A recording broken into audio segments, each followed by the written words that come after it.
Today we will go for the structure and formation of the play, that is Death of a Salesman, and we will get to know that how Miller has portrayed Willie with the dramatic structure, and he has he go for the exactly what I can say, that Loman as a character and what is his present situation, how the past is relevant and important as present. ठीक है, there is a comparison between these two things. Okay,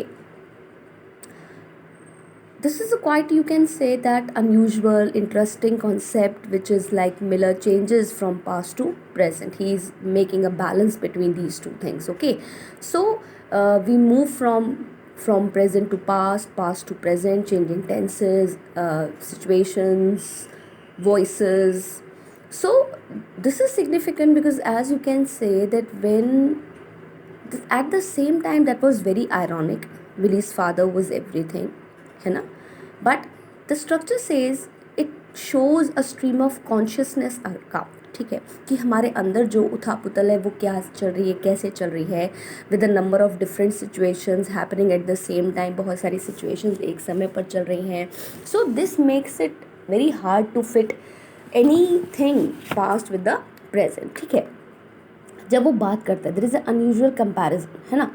so act one क्या कहता है, वो ये बोलता है that Miller is going into past. वो पुरानी चीज़ों को सोचता है, बिगिन्स टू अंडरस्टैंड कि क्या लिखा जा रहा है और किस तरीके से उसका प्रभाव दूसरी चीज़ पर पड़ेगा. ठीक है, जब वो बात करता है अपने बच्चों के साथ, ठीक है, उसने अब कुछ, हमने जब कैरेक्टर्स को पढ़ा तो हमने ये देखा कि ब्लिफ जो है वो बहुत अच्छा उसका बेटा है, हैप्पी बहुत अच्छा है, लेकिन दोनों का जो है क्या है, ब्लिफ का जो है वो अपने फादर से उसका ट्रस्ट उठ जाता है, because when he sees his father with another woman in a hotel room, है ना. और विली की इनकम जो है वो वैसे भी कम है. वो ब्लिफ को चाहता है कि वो एक सक्सेसफुल बच्चा बने अपनी लाइफ में. ठीक है, और उसका जो वो फ्लिप होते हैं relationships, these relationships are like having a flipping situation. ठीक है, उछल के दूसरे हाथ में चले जाना. ठीक है, तो यहाँ पर ऑडियंस को विली के लिए बुरा लगता है that there is a distant relationship between him and his son. ठीक है, तो विली की लाइफ पहले ही काफ़ी हम लोग देख चुके हैं कि कितनी ज़्यादा परेशानियों से भरी हुई है. उसके अंदर काफ़ी कुछ छुपा हुआ है. We can see the stress, we can see the anger, we can see the frustration. These types of emotions are concealed, है ना, in Willy's incredible complex character, क्योंकि उसने उन चीज़ों को अपने अंदर ही रखा है, उसने किसी के साथ उसको शेयर नहीं करा है. ठीक है, और फिर उसके बाद उसको लगता है that he is not successful. तो हम उस की डिसअपॉइंटमेंट को, गिल्ट को समझ सकते हैं, जो कि उसकी गलती है ना. सो वो उसको लगता है कि जो भी करा है वो मैंने गलत किया है, जबकि ऐसा नहीं होना चाहिए. Way of expression is something very negative. A person should be positive, है ना. सो अगर हम उसके आगे की जब हम बात करते हैं, तो विली का जो जॉब है, the job is not like very interesting. वो जॉब भी पूरा इंटरेस्टिंग नहीं है, जिसमें वो कमा नहीं पाता है. His journeys are very long. He feels solitary. उसको लगता है कि मैं अकेला हो गया हूँ. ठीक है, sometimes he can go for Linda's trust, कि भाई मैंने उसको धोखा भी दिया है ना. These things happen. So but the care of Linda अपनी तरफ से विली को पूरा सपोर्ट करती है, and she tries to make him happy by saying that you are the handsomest person, handsomest man in the world, है ना. वो उसको हमेशा मोटिवेट करने की कोशिश करती है, but he is losing his confidence day by day, है ना. सो जो अब विली का जो रिलेशनशिप है अपने बच्चों के साथ है, वो काफ़ी डिपेंडेबल हो जाता है. ठीक है, वो अपने फादर को पॉप बुलाते हैं, which shows their affection towards their father. उन्हें अच्छा लगता है कि उनके फादर का उनके साथ प्यार है. ब्लिफ और हैप्पी जो है उनके पड़ोस में बहुत अच्छे दोस्त हैं, but they are not spending time with them, है ना. टाइम उनको नहीं मिल पाता अपने फादर के साथ स्पेंड करने के लिए. सो somehow these all things happen in the day to day life we see. हम आजकल भी अपने फैमिलीज़ में ये चीज़ें देखते हैं, राइट. सो नाउ विली का जो हमेशा जो रोल है वो ये है that he is always in a position trying to convince people.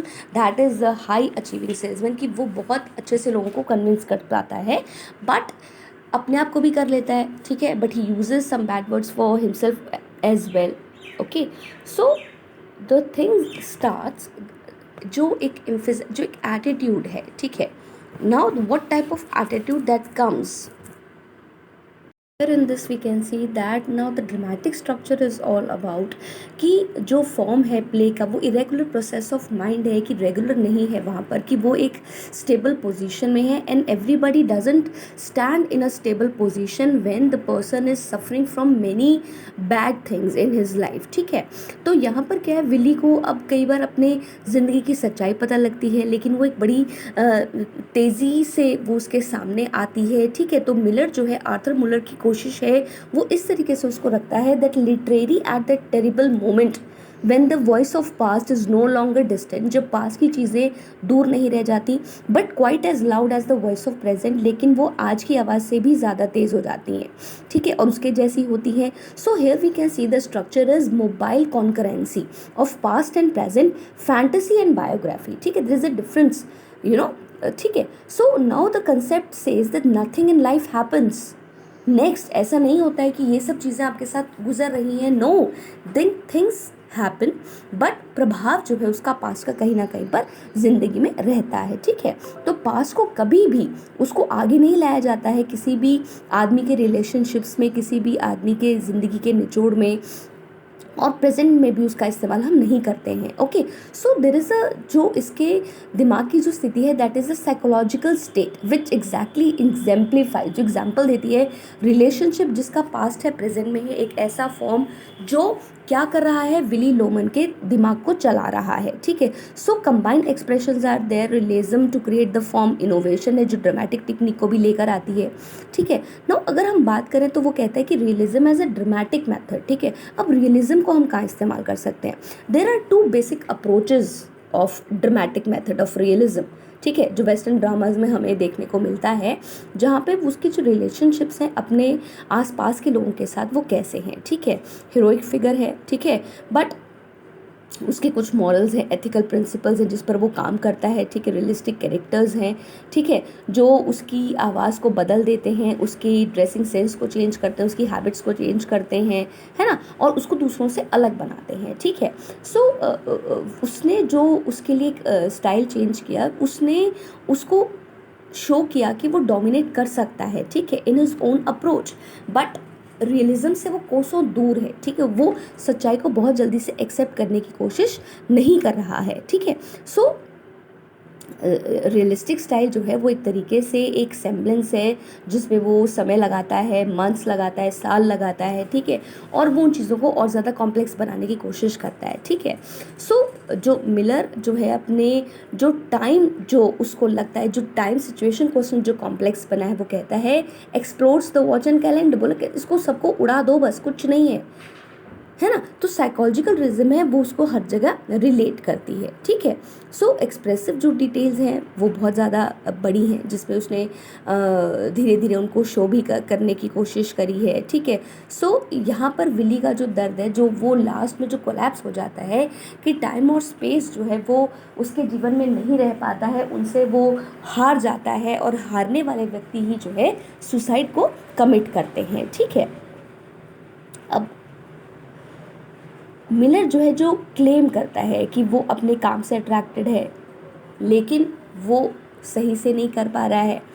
Expression जो वहाँ पर आते हैं ड्रामेटिक, उसमें मार्वलस शॉर्ट हैंड्स है। ठीक है, कॉम्बिनेशन है कितना चीज़ों का, कहीं ना कहीं पर सभी चीज़ें मिलाकर एक तरीके की this is, you can say these are the flashbacks, वो दीज